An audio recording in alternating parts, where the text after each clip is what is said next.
ഇന്ന് പിന്നെ ജിദ്ദയിൽ തന്നെ ലോക്കൽ ട്രിപ്പായിരുന്നു. അപ്പോൾ നാളെ അവധിയാണ്, വെള്ളിയാഴ്ചയാണ്. അപ്പോൾ കുറേ സാധനങ്ങളൊക്കെ ഞാൻ പർച്ചേസ് ചെയ്തു. ഞാൻ കഴിഞ്ഞ ദിവസം ജിദ്ദയിൽ വന്നെങ്കിലും നമുക്ക് ലോഡ് ദമാമിലേക്ക് കിട്ടിയില്ല, ആൾട്ടിങ് ആയിപ്പോയി. പിന്നെ 2-3 ലോക്കലൊക്കെ എടുത്തു. നാളെ വെള്ളിയാഴ്ചയാണ്. അപ്പോൾ ഞാൻ വിചാരിച്ചു സാധനങ്ങളൊക്കെ പർച്ചേസ് ചെയ്യാം. കുറേ സാധനങ്ങൾ പർച്ചേസ് ചെയ്തു കേട്ടോ.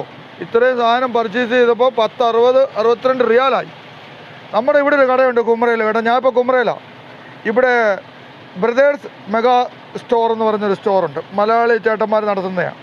പിന്നെ അവിടെ എനിക്ക് ഒത്തിരി പരിചയമുള്ള സെയിൽസ്മാന്മാരുണ്ട് കേട്ടോ. എപ്പോഴും കയറുമ്പോൾ അവരുമായിട്ടൊക്കെ സംസാരിക്കും, നല്ല പിള്ളേരാണ്. അപ്പോൾ ഞാൻ അവിടെ കയറി ഒരു 10-50 റിയാലിൻ്റെ സാധനം വാങ്ങിച്ചു. പാല് വാങ്ങിച്ച്, പഞ്ചസാര, പിന്നെ എനിക്ക് വലിയ ഇഷ്ടമാണ് ഈത്തപ്പഴം 10 റിയാൽ 1/2 കിലോ. പിന്നെന്തുവാ, പൊരിച്ച കടല.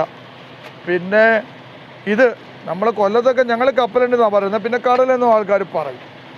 പിന്നെ നമ്മൾ മെയിനായിട്ട് മേടിച്ചത് മീനാണ്. ഇനിയിപ്പോൾ ഒരുപാട് പണിയാണ് കേട്ടോ. ഇനിയിപ്പോൾ രാത്രി ഇത് വെട്ടിക്കഴിയുമ്പോൾ അങ്ങ് വെക്കും, പിന്നെ 2 ദിവസം അങ്ങ് പോയിക്കോളും. പിന്നെ നമ്മൾ മേടിച്ച് പച്ചക്കറി കണ്ട പച്ചവളം, ഇഞ്ചി, തക്കാളിക്ക് വില കുറഞ്ഞു, തക്കാളി വാങ്ങിച്ചു 1 കിലോ. പിന്നെന്തോ പാലക്ക് വാങ്ങിച്ചു.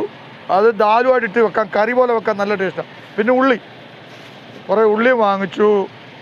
പിന്നെന്തുവാ, പിന്നെ ബനാന ബനാന വാങ്ങിച്ചു. പിന്നെ മല്ലിയില, ധനിയാപത്ത. അപ്പോൾ ഇത്രയും സാധനം വാങ്ങിച്ചു കേട്ടോ. അപ്പോൾ എന്തുവായാലും ഇതിന് കറി വെച്ച് കഴിഞ്ഞാൽ 2 ദിവസം അങ്ങ് പോയിക്കോളും. ഈ രാത്രി വെച്ചാലുള്ള കുഴപ്പം, ഇനി പകൽ വെക്കാൻ ഒക്കത്തില്ല. ആഹാരം വെക്കാൻ വലിയ പാടാണ്.